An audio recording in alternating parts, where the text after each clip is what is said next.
त्यो कुरा जनतालाई थाहा नभएको कुरा हो।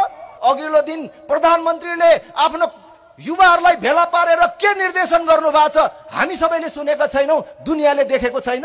अनि एमालेको अफिसमा चाहिँ बिहानै सेना समेतको सुरक्षाको व्यवस्था किन गरियो र त्यो समाजवादी पार्टीको अफिसमा चाहिँ सुरक्षाको व्यवस्था किन गरिएन? केपी ओली र गृहमन्त्री रमेश लेखकलाई भन्न चाहन्छु, सत्ता सधैँभरि तपाईहरुको हातमा हुँदैन। जनता तपाईको गोठको गाईबस्तु होइन। राप्रपालाई कमजोर नठान्न म फेरि पनि भन्न चाहन्छु। तर तपाईलाई किचौला जस्तो गरेर आएको दुर्गा प्रसाईलाई तपाईले पक्रिन सक्नुहुन्थ्यो। तर तपाईको भित्र पुलिसको फन्दा भित्र परेको दुर्गा प्रसाईलाई चाहिँ नि ढुक्कले निकालेर पठाउनु भयो। तर मञ्चमा भाषण गरिराखेका नेताहरूलाई चाहिँ तपाईले अश्रु ग्यास बर्साउनु भयो। राजा चाहिन्छ भनेका कारण तपाईले मानिसहरूलाई थुन्ने हो भने हामी लाखौं मानिसहरू थुनिन तयार छौं। जेल खाली गर्नुहोस् हाम्रा लागि। तर यो सँगसँगै याद राख्नुहोस्, तपाईहरुले देशमा प्रजातन्त्र, लोकतन्त्र, गणतन्त्रको नाममा जुन प्रकारको लुटतन्त्र मचाएर राख्नु भएको छ त्यसलाई हामीले राम्रोसँगले हेरेका छौं। तपाईहरु आफू बस्ने जेल पनि राम्रो बनाएर राख्नुहोस्। आउँछ त्यो दिन, आउँछ आउँछ आउँछ आउँछ। मैले भन्छु तपाईहरुले राजा हटाएको भोलिपल्ट नारायण हिटीमा तपाईहरुले व्यापार गर्न खोज्नु भएको कुरा नेपाली जनताले बिर्सेको छ?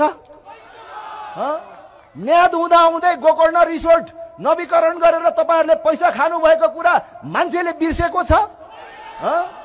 दुर्गा प्रसाईले कम्बोडियामा पैसा गएको छ भनेर त्यसै भनेको हो? त्यो कुरा जनतालाई थाहा नभएको कुरा हो? तपाईले कमिसन खानको लागि आकाशमा उडाउन नमिल्ने जहाज अहिले पनि किनेर 6-6वटा जहाज थन्काइराख्नु भएको छ र नेपाली जनतालाई ऋण बोकाउनु भएको छ। त्यो नेपाली जनताले बिर्सेको छ? तपाईले अरबौं ऋण बोकाएर एयरपोर्टहरू बनाउनु भएको छ, जहाज बसाउन मिल्दैन, अहिले पनि जहाज बस्दैन। नेपाली जनताले बिर्सेको छैन। तपाईले एक दिन यसको दण्ड बिहोर्नै पर्छ र हामी जिउँदो हुँदैखेरि तपाईहरुलाई त्यसको सजायको भागी बनाएर छाड्छौं। त्यसकारण आफू पहिले मन्त्री भएर, प्रधानमन्त्री भएर बस्ने सुविधा सम्पन्न क्वार्टर मात्र होइन, भोलि पर्सि जीवनको उत्तरार्धमा बस्ने जेल पनि सुविधाजनक बनाएर राख्नुहोस्। अहिलेदेखि यो राज्य आतंक सधैँ चल्दैन। हामीलाई शान्तिको कुरा गर्दाखेरि तपाईले हेप्नुहुन्छ र त्यसलाई हाम्रो कमजोरी ठान्नुहुन्छ भने हामी सल्लाह गर्छौं। तपाईहरुसँगै सल्लाह गरौँला, देशवासीसँग सल्लाह गरौँला। राप्रपा विद्रोहमा जाओस् भन्ने चाहनुहुन्छ भने सल्लाह गरेरै जान्छौं, हामी झुक्याएर जाँदैनौं। तपाईले 52 साल फागुन 1 गते माओवादीहरूले 40 बुधे माग लिएर आउँदाखेरि यतिको मान्छे देख्नु भएको थियो? देशभरि माओवादीको पक्षमा अहिले राप्रपासँग भएको जनमत देख्नु भएको थियो? एउटा भरुवा बन्दुक, एउटा राइफल बोकेर, केही घरेलु हतियार बोकेर सुरु गरेको माओवादीको विद्रोहले तपाई कांग्रेस एमाले भन्नेलाई कुन तहमा पुर्यायो र देश अहिले कुन तहमा पुग्यो देख्नु भएको छ। हामी त देशले थप द्वन्द्व बिहोर्न सक्दैन, देशलाई थप द्वन्द्वमा लैजानु हुँदैन भनेर हामीले शान्तिपूर्ण बाटो अपनाएको हो।